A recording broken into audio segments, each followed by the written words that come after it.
देवाय देव श्री मनुष्यप्रतनाथ भगवान की जय। आचार्य गुरुदेव श्री विद्यासागर जी महाराज जी की जय। आचार्य समय सागर जी महाराज जी की जय। परम कुंतु सागर जी महाराज की जय। समस्त मुनि संघ की जय। आज सभी लोग शांति की प्राप्ति के लिए शांति विधान कर रहे हैं। हे भगवान, सभी आत्माओं को शांति प्रदान करें। लेकिन एक रूढ़ी बात चली आ रही है, जब किसी जीव का मरण हो जाता है तो फिर सब लोग एक साथ इकट्ठे होकर के और उसकी आत्मा को शांति दे, ऐसी प्रार्थना करते हैं। हे भगवान, इनकी आत्मा को शांति दे। मैं पूछना चाहता हूँ, यदि मैं अभी आपसे बोल दूँ आपकी आत्मा को शांति दे, तो आपको बुरा लगेगा कि अच्छा लगेगा? क्यों? मरने के बाद बोला जाता है ना, ओम शांति, इनकी आत्मा को शांति दे। इससे सिद्ध ये होता है कि जीते जी जीव ने शांति प्राप्त नहीं की है, इसलिए कहना पड़ रहा है इनकी आत्मा को शांति दे। मैं तो कहता हूँ जो भगवान की भक्ति आराधना करते हैं उन्हें मरने के बाद शांति तो बात की बात है, जीते जी शांति की प्राप्ति हो जाती है। और जो व्यक्ति इस जीवन में शांति प्राप्त नहीं कर पाया, वो मरने के बाद शांति भी प्राप्त नहीं कर सकता। जिस भाव में शांत परिणामों के साथ देह का त्याग नहीं कर पाया, वह आगे अपने देह का त्याग शांत परिणाम से कैसे करेगा? शांत परिणाम अपने आप में बहुत महत्वपूर्ण होते हैं। शांत परिणामों का अर्थ है कषायों की मंदता। भगवान से कुछ मांगना तो और कुछ नहीं मांगना, हमारी कषाय मंद पड़ जाए। क्रोध, मान, माया, लोभ हमारे जीवन से कुछ कम हो जाए भगवान, इसलिए हम शांतिनाथ विधान कर रहे हैं। और कोई उद्देश्य नहीं होना चाहिए भगवान की आराधना करने का, उपासना करने का, विधान करने का। मात्र एक ही उद्देश्य होना चाहिए, हे भगवान हमारी कषाय मंद पड़े, हमारे आत्म परिणामों में शांति प्राप्त हो। जब तक कषाय रहती है तब तक आत्म परिणामों में शांति नहीं मिल सकती। देखो, जब तक आग का संपर्क रहता है तब तक ठंडा पानी भी खदबद खदबद खदबद करता है, और जैसे ही आग का संपर्क हट जाता है फिर भी थोड़ी देर तक वह खदबद खदबद करता रहता है। धीरे धीरे डाउन होता है टेम्परेचर, तब शांत होता है। उसी प्रकार से जब तक हमारे अंदर क्रोध, मान, माया, लोभ की आग है तब तक हमारी आत्मा भी खदबद खदबद खदबद करती रहती है।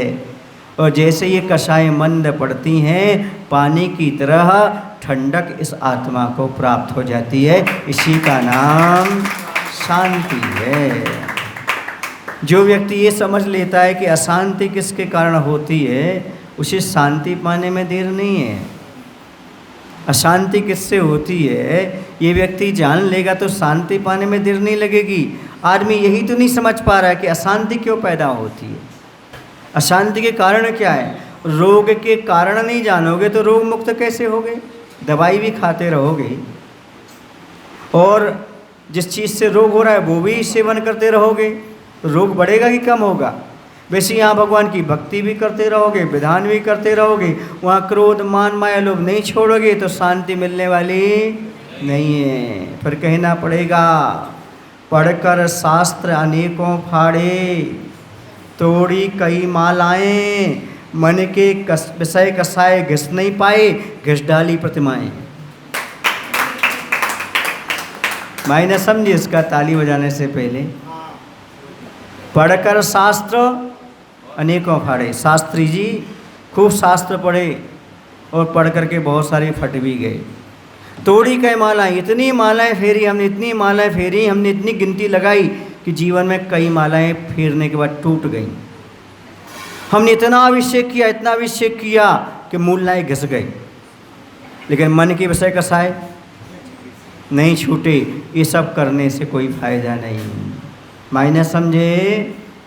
शास्त्र पढ़ने का अर्थ क्या है, माला फेरने का अर्थ क्या है, अभिषेक करने का, पूजन करने का फल ये है हमारे मन से कसाएं समाप्त हो जाएं, ये सब सार्थक हो जाएं।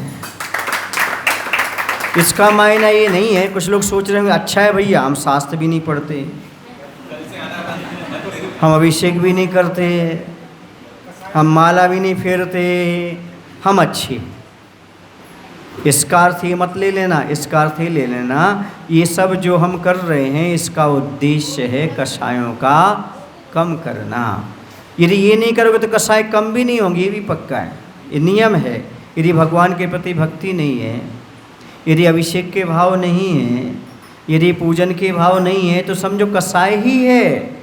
क्योंकि लिखा हुआ है कि भगवान की भक्ति ना होना ही मोह का परिणाम है, मोही का चिन्ह है। अरहंत भगवान के प्रति भक्ति ना होना ही मोही का चिन्ह है, और अरहंत भगवान के प्रति भक्ति होना ही निर्मोही की पहचान है। यदि अरहंत भगवान की भक्ति आपके अंदर प्रकट हो रही है तो समझो कुछ ना कुछ मोह का विलय हो रहा है, दर्शन मोहिनी आपकी छट रही है, तभी तो सच्चे देवशास्त्र गुरु की आराधना के भाव हो रहे हैं। क्योंकि सम्यक दृष्टि ही सच्चे मन से भगवान की आराधना कर पाता है, पूजन कर पाता है। आचार्य कहते हैं यदि अपने जीवन से मोह कम करना चाहते हो तो भगवान की भक्ति करो, 6 आवश्यक का पालन करो, इसी से आपके लिए सब कुछ प्राप्त होने वाला है। कितने लोग हैं जो शांति चाहते हैं? सब लोग चाहते हैं। चलो यदि आप यदि शांति चाहते हो तो यही बताओ अशांति क्यों आती है? क्यों आती है अशांति? बताएं आपको अशांति क्यों आती है? नहीं, फालतू का कचरा रखने से आती है। मैं पूछना चाहता हूँ घर में गंदगी कब आती है? घर में दुर्गंध कब आती है? जब कचरा रखो तो क्या आती है? दुर्गंध आती है। और मन में अशांति क्यों आती है? मन में कचरा रखा रहता है। जैसे बहुत पुराना कचरा घर में रखा हो और गीला हो, सुन रहे आप लोग कि नहीं, तो घर में रहना मुश्किल हो जाता है। उसी प्रकार से यदि आपके अंदर पुरानी बातें भरी हुई हैं, घर की, परिवार की, समाज की पुरानी बातें हैं, तो मन में अशांति की दुर्गंध आएगी। सीधा सा सूत्र है, गणित है। यदि दुर्गंध से बचना चाहते हो तो गंदगी इकट्ठा मत करो, गंदगी के पास मत जाओ। और यदि आप शांति चाहते हो तो पुरानी बातें याद मत करो, उनको समाप्त करो, जीवन में शांति आ जाएगी। पुरानी बातों को याद करने से अशांति पैदा होती है। जब भी तुम भूतकाल में जाओगे अशांत हुए बिना नहीं रह सकते। अशांति आपके जीवन में आएगी, निश्चित है। अब ये हमारी पुरानी बातें याद क्यों आती हैं? अच्छी बातें कम आती हैं याद। कौन सी बातें ज़्यादा आती हैं? पुरानी बातें। यदि आपको मंच से सम्मान किया गया होगा तो वो याद नहीं आएगा। किसी ने 4 लोगों के बीच में गाली दे दी होगी तो वो याद आएगा। समझ आ रहा है आपको कि पुरानी बातें आती हैं। आपके घर में कैलेंडर होता है? बोलो ना। क्या जो पहला पेज होता है वही साल भर लटकाए रहते हो? क्या करते हो? हर महीने पेज पलटते हो, और वर्ष पूरा हो जाए तो कैलेंडर ही बदल देते हो। इतनी समझदारी आप में है? पक्का है? ये बताओ आपने वो पहला पेज क्यों पलटा? अब वो कोई काम का नहीं रहा, वो हो गया, काम हो गया उसका, जो कुछ जितनी डेट में जो कुछ होना था हो गया, सारा हिसाब किताब हो गया, उसको अलग कर दिया। अब साल भर के बाद कैलेंडर क्यों अलग कर दिया? वही पूरा हो गया। अब पुरानी बातें कल की क्यों रखे हो? 1 महीने पुरानी क्यों रखे हो? पेज पलटो, हर महीने पेज पलटते जाओ और दीपावली को पूरा कैलेंडर बदल दो, आपके जीवन में शांति आ जाएगी। समझ आ रहा? अच्छा ये बताओ, वृक्ष होते हैं, वृक्ष में पत्ते कब तक लगे रहते हैं? वही पत्ते जो एक बार पत्ते वृक्ष में लग गए वही कब तक लगे रहते हैं? पतझड़ के पहले तक। अरे वाह, आप लोग तो सब पढ़े लिखे हो, एजुकेटेड हो, सब जानते हो, बताने की ज़रूरत नहीं मुझे। बस फॉलो करने की ज़रूरत है। इंजीनियर बताता है, जानता है, फॉलो कम करता है, और यदि कर ले तो इंजीनियर हो जाए, वो नियर से जीना आ जाए उसको, अंदर पास से जीना जिससे आ गया वो इंजीनियर हो जाता है, वही जीवन में सफल हो जाता है।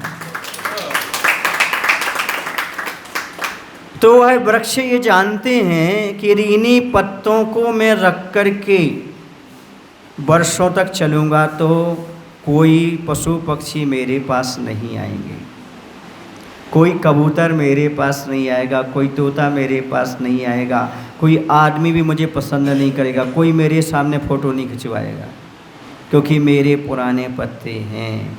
जैसे पत्ते पीले पड़ने लगते हैं वैसे क्या करता है वृक्ष पत्तों को, फिर क्या होता है उसमें, नए नए बसंत में नए नए पत्ते आ जाते हैं।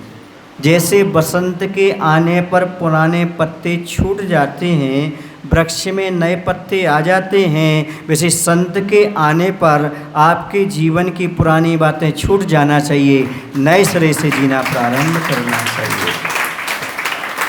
बसंत पुरानी पत्तों को छुड़ाता है, प्रकृति में हरियाली लाता है।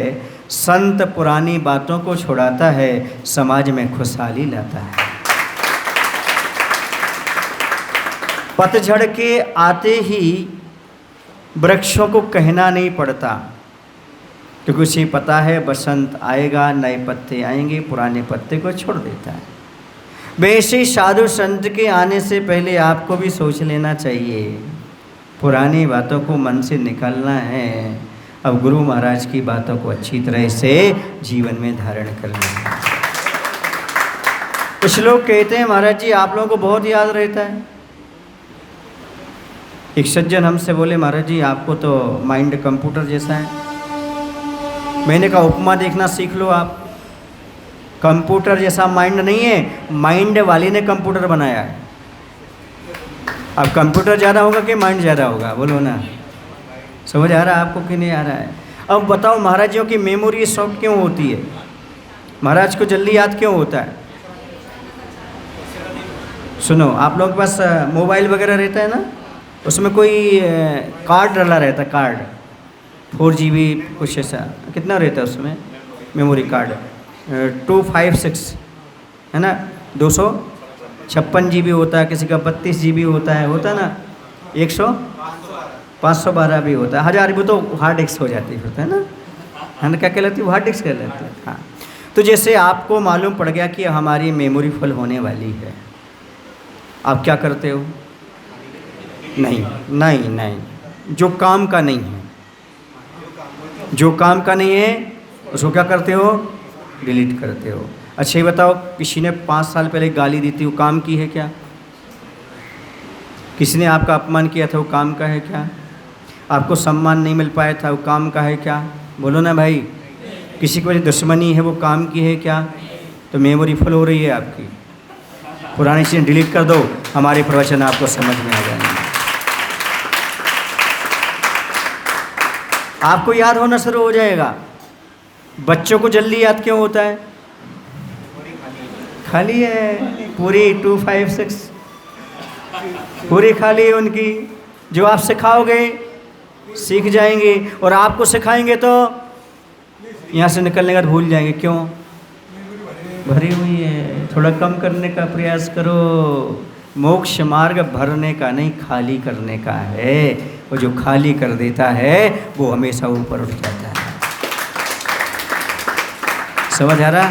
आपने कुछ खाली किया तभी तो यहाँ बैठे हैं आप, भगवान की भक्ति कर पा रहे हैं। क्यों? नेमीचंद जी कुछ खाली किया है, ठोले जी, तभी तो यहाँ सब आकर के भगवान की आराधना कर रहे हैं। याद रखो, जिसने भी मंदिर की नींव में अपना सहयोग दिया होगा, प्रतिमा स्थापन में जिसमें भी सहयोग दिया होगा, जितने यहाँ पर आराधना कर रहे हैं, मुनिराज आकर के बैठे हुए हैं, साधना कर रहे हैं, इन सब का पुण्य कुछ अंश में उनके पल्ले भी जा रहा है। ये बातें याद रखो कि हमें आगे, हमने पहले दान दिया था, आगे अब हमें और कितना देना है, कितना करना है, तो अच्छी बात है। समझ गए? यहाँ वहाँ की बातें रखने से कल्याण ना किसी का हुआ है और न कभी हो पाएगा। जैसे आप कचड़े का स्टोर नहीं करते, आपको मालूम फूटी हुई शीशी, फूटा हुआ प्लास्टिक, ये सब कौन इकट्ठा करता है?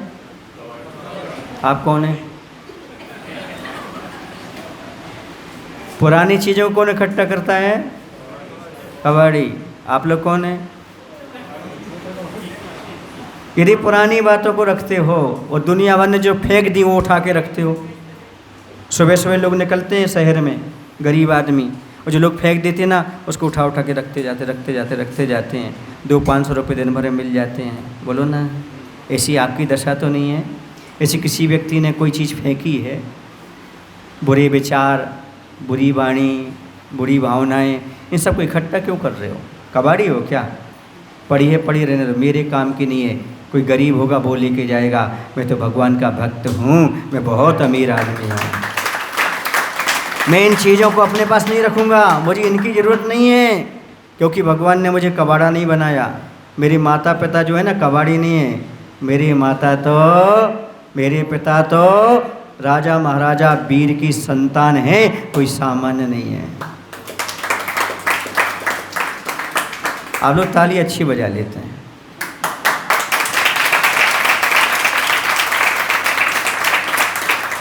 अच्छा ये बताओ, आप ताली क्यों बजा पाए? नहीं, क्योंकि आपके हाथ में कुछ भी नहीं है। आपके हाथ में कुछ भी नहीं है। एक चावल लेके बजाओ ताली, अरे 2 चावल लेकर के बजाओ ताली, बताओ बजा पाओगे क्या? नहीं बजा पाओगे। जब तक खाली हाथ नहीं होगा, जब तक ताली का आनंद नहीं आता। और दुनिया का आनंद लेना चाहते हो तो मन को खाली रखा करो।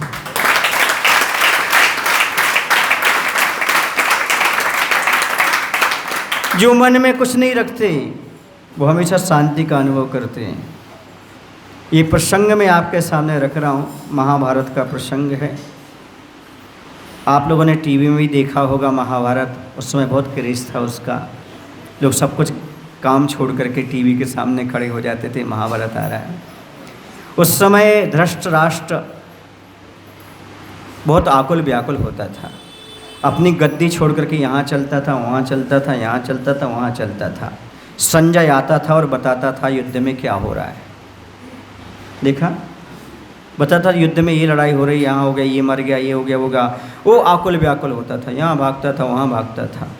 इसी के बीच में विदुर आ जाते हैं और विदुर आने के बाद उसको समझाते, अरे धृतराष्ट्र, हे राजन, इतनी सारी राजगद्दी पाकर के क्यों महत्वाकांक्षा रखते हो? दुर्योधन को समझाओ हमारे पास कोई कमी नहीं है, हम युद्ध क्यों लड़ें, हम लड़ाई झगड़े क्यों करें, क्या ज़रूरत है सबकी? देखो, उसने अंत में बात कही, वो आपसे भी कहना चाहता हूँ। उसने बहुत अच्छी बात कही, देखो आप राजपाट पाकर के भी मखमल के गद्दे पर बैठे भी उचक रहे हो, 2 मिनट शांति का अनुभव नहीं कर पा रहे हो, क्योंकि आपको परिग्रह है, आकांक्षा है, दुनिया को जीतने की भावना है। अरे उन साधु संतों को याद करो जिनके पास कुछ नहीं है, सर्वस्व त्याग करके शांति का अनुभव जंगल में कर रहे हैं। शांति ग्रहण में नहीं है, शांति त्याग में है। चाहे धन दौलत का त्याग करो, परिग्रह का त्याग करो, चाहे क्रोध का त्याग करो, चाहे बुरी बातों का त्याग करो। जितनी शांति मिलेगी कब? जब त्याग हो जाएगा। मान लो आप किसी, बुरा तो नहीं मानोगे, कभी आप लोग ऐसे रिसेप्शन में गए होंगे जहां आपका मनपसंद भोजन मिला होगा, बोलो ना भाई, कभी तो मिला होगा ना, एक आध बार छक के खाया भी होगा एक आध बार तो, बोलो ना। फिर क्या होता है? अफरा चढ़ जाता है, करवट बदलते हैं, क्या होगा।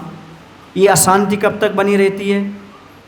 या तो उल्टी ना हो जाए या फिर मल विसर्जन ना हो जाए। और जैसे ही आप जंगल होकर के फ्रेश हो जाते हैं, अब आई शांति। समझ गए ना? ऐसी तुम छक के खा रहे हो, क्रोध को, मान को, माया को, परिग्रह को। अभी आपको अशांति है, थोड़ा निकालने का प्रयास करो, देखो आपके जीवन में कितनी शांति आ जाती है। शांति का सूत्र एक ही है, खाली होना। खाली बैठना नहीं, खाली बैठना नहीं, खाली होना। सुन रहे आप लोग कि नहीं? खाली दिमाग मत रखना, लेकिन जो आपने दिमाग में और दिल में गंदगी बातें रखी हैं उनको निकालने का प्रयास करना। खाली बैठने को नहीं कह रहा हूँ, खुली दिमाग से रहने को कह रहा हूँ। शांत चित्त वो नहीं होते जो खाली दिमाग होते हैं, सुन रहे ना? जो खुले दिमाग के होते हैं वो शांति का अनुभव करते हैं। आप कौन सा दिमाग रखें? खाली ना रखें, खुला दिमाग रखें। अर्थात अच्छी अच्छी बातें आपके पास आते जाएं। भर जाता है तो बंद हो जाता है, और जब तक भरता नहीं, जब तक खाली रहता है, खुला रहता है। तो खुला रखो, आप अपने माइंड को खुला रखने का प्रयास करो, ताकि आप अच्छी अच्छी बातें अपने जीवन में क्या कर सकें। सुने ना, एक कुमुद फूल होता है, कौन सा होता है? कुमुद फूल होता है। जैसे ही दिन होता है ना, अच्छे से खिल जाता है, सुन रहे ना? और जैसे अंधकार आता है तो, सुन रहे ना, अंधकार का अर्थ है बुरी बातें। बुरी बातें जब कुमुद जी आपके जीवन में आए तो आप अपने मन को ढक लेना, और जैसी अच्छी बातें आए अपने मन को खोल लेना। आप कुमुद जैसे खिलते हैं। ये जीवन जीने का तरीका है। शांति विधान किया, बहुत अच्छी बात है, भगवान की आराधना करो, विधान करो, लेकिन ये भी तो समझो कि शांति हमें पाना है तो स्वयं पाना है। भगवान तो मात्र एक पैमाना है ना, मापदंड है। भगवान के सामने हम आराधना करेंगे, भक्ति करेंगे, हमारा लोभ छूटेगा, कर्म हमारे विलय को प्राप्त होंगे, लेकिन पुनः हम आगे जाएंगे, फिर वही करते रहेंगे तो क्या होगा? ये निश्चित है। हाथी नहाने के बाद साफ सुथरा हो जाता है, हाथी नहाने के बाद साफ सुथरा हो जाता है, लेकिन थोड़ी दूर जाता है, फिर धूल उठाता है और ऊपर डाल लेता है। वैसी ही तुम्हारी दशा नहीं होना चाहिए। यहाँ पर भगवान के सामने स्नान कर रहे हो, शांति विधान कर रहे हो, आगे जाकर के जैसे मंदिर में परिणाम है, वैसे घर में, ऑफिस में, मार्केट में, परिवार में यदि आपके भाव बने रहते हैं तो शांति कभी आपकी दूर नहीं, शांति आपके पास हमेशा विद्यमान रहेगी। अभी आप लोग 9वीं वर्षगांठ मना रहे हैं, पंचकर्णक हुआ था, कितने 9 वर्ष हो गए लगभग। हाँ, ये 9 वर्ष का आपको आंकड़ा मिला है। 9 का अंक बहुत अच्छा होता है। वो कह रहा है तुम सबकी चिंता छोड़ दो, एक अखंड आत्मा की चिंता करो, मेरे आत्मा का कल्याण कैसे होगा। इस आपाधापी में, दुनिया को संभालने में, परिवार को संभालने में पूरी ज़िंदगी निकल गई। अब किसी को ये ना कहना पड़े कि इनकी आत्मा को शांति दे, राजुल मती जैसा होना चाहिए। कोई ये नहीं कहे इनकी आत्मा को शांति दे, बल्कि वो शांत चित्त से बैठे हुए हैं, जीती जी वो शांति का अनुभव करते हैं। मरने के बाद, समाधि मरण के बाद सभी कहेंगे ऐसा समाधि मरण मेरा भी होना चाहिए। मृत्यु महोत्सव होगा, शोक सभा नहीं। क्या होता है? मृत्यु महोत्सव होगा। जो जीते जी शांति का अनुभव कर लेते हैं उनका शोक सभा नहीं, उनका मृत्यु महोत्सव मनाया जाता है। धन्य वो जीव जो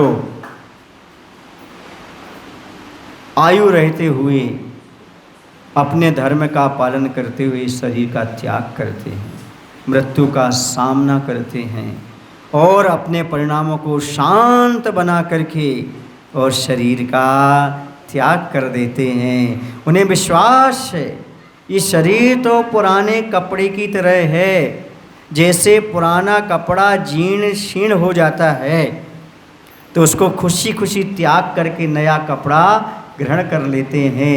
उसी प्रकार से जो संलेखना पूर्वक मरण करते हैं, ये पुराना शरीर कपड़े की तरह छोड़ करके नया वैकृत शरीर ग्रहण कर लेते हैं। अर्थात स्वर्गों में जाकर के क्या करते हैं? अपनी सीट बुक कर लेते हैं और स्वर्ग में जाने का इच्छा नहीं रखते मुझे स्वर्ग प्राप्त हो, लेकिन जो भी संलेखना धारण करेगा, व्रत नियम लेगा, नियम से वह देवायु में ही जाएगा, क्योंकि पंचम काले मोक्ष नहीं है, मुनि बनने के बाद भी मुक्ति का लाभ नहीं है, तो स्वर्ग जाएंगे। और स्वर्ग में जाकर के भी वो जीव अवधि ज्ञान से जान लेते हैं कि मैंने संलेखना धारण की थी, व्रतों का पालन किया था, इसलिए मैं स्वर्ग आया हूँ। अब मुझे यहाँ स्त्रियों में नहीं रमना, देवियों में नहीं रमना, भोगों में नहीं रमना, मुझे विदेश क्षेत्र जाकर के श्री मंदिर स्वामी के समूषण में जाना है। जैसे यहाँ भगवान के समूषण में बैठे हुए स्थापना निक्षेप से मंदिर में, वैसे वहाँ जाकर के और भगवान की दिव्य ध्वनि का पान करना है, तत्व का पान करना है। वह चिंतन मनन बना रहता है जो जीव अच्छी तरह से संलेखना को धारण करता है, शांति पूर्वक जीवन भी जीता है और शांति पूर्वक शरीर का भी त्याग करता है। देखो बंधुओं, लोग तो बाहरी पदार्थों का त्याग नहीं कर पाते, क्रोध मान माया लोभ का त्याग नहीं कर पाते। धन्य वो जीव जो इन सबको छोड़कर शरीर का भी त्याग करते हैं, और वो भी शांत परिणामों के साथ करते हैं। बस ऐसी भावना आप अपने जीवन में बताओ, शांति विधान करते हुए, सब कुछ करते हुए, हे भगवान मेरे जीवन में अभी शांति चाहिए। कोई बाद में ये ना कहे कि हे भगवान ओम शांति, इनकी आत्मा को शांति दे, बल्कि स्वयं शांति से अपना जीवन व्यतीत करें। आप जिस परिवार में रहते हैं उन परिवार के लोग यही कहें, भाई ये तो अभी भी देवत्व गुण के धनी हैं, शांत परिणाम से रहते हैं, समाज में रहते हैं, शांत परिणाम से रहते हैं, हमेशा कषाय मंद रखते हैं, कभी ज़्यादा टोका टाकी नहीं करते। सुन रहे ना, मैं हमेशा कहा करता हूँ, आज भी कह देता हूँ, अशांति आती है टोकने से। टोकना समझते हो, ऐसा नहीं ऐसा करो, ऐसा नहीं ऐसा करो, समझ रहे ना, इसी टोका टाकी नहीं। मैं चौके में भी टोका टाकी पसंद नहीं करता, समझ रहे आप लोग कि नहीं। टोकना अच्छा नहीं, किसी को बुरा लग सकता है, समझ रहे ना। मैं कहता हूँ अब टोका सो टोका, अब मत टोकियो, क्योंकि टोक्यो जापान की राजधानी है, भारत की नहीं। अब टोका सो टोका, किसी को अब मत टोकियो, क्योंकि टोक्यो जापान की राजधानी है, भारत की नहीं। भारत की राजधानी जो दिल्ली है वो दिल वालों की है, और दिल वाले किसी को टोका टाकी नहीं करते, अपने दिल में सबको समाहित करने का भाव रखते हैं। गलत कर रहा है तो क्या बात है, कभी तो सुधरेगा। हम भी तो कभी गलत करते थे, उसे भी समाहित करने का भाव रखे, समझो दिल वालों की दिल्ली वाला है, अर्थात भारत में रहने वाला है। ये शांति पाने का सबसे अच्छा तरीका है, बच्चों को बार बार नहीं टोकना, पति पत्नी आपस में बार बार ना टोकें, मंदिर में एक दूसरे को बार बार ना टोकें। सबको अपने अपने जीने का तरीका होता है। हाँ, जब ऐसा लगे कि अनर्थ हो जाएगा, गलत हो जाएगा, तो उसे समझाएं, टोके ना, समझाएं। झल्लाएं ना, झल्लाना टोकना होता है, समझाना सामने वाले के लिए टोकना नहीं होता है, बल्कि सही रास्ता बताना होता है। यदि आप ऐसा करते हैं तो आपके जीवन में भी शांति रहेगी, और जो भी आपके इस परिप्रेक्ष्य में रहेगा, सानिध्य में रहेगा, वह भी शांति का अनुभव करेगा। अभी आपको और शांति विधान करना है, इतना ही पर्याप्त समझता हूँ। बोले महावीर भगवान की जय। आचार्य गुरुदेव।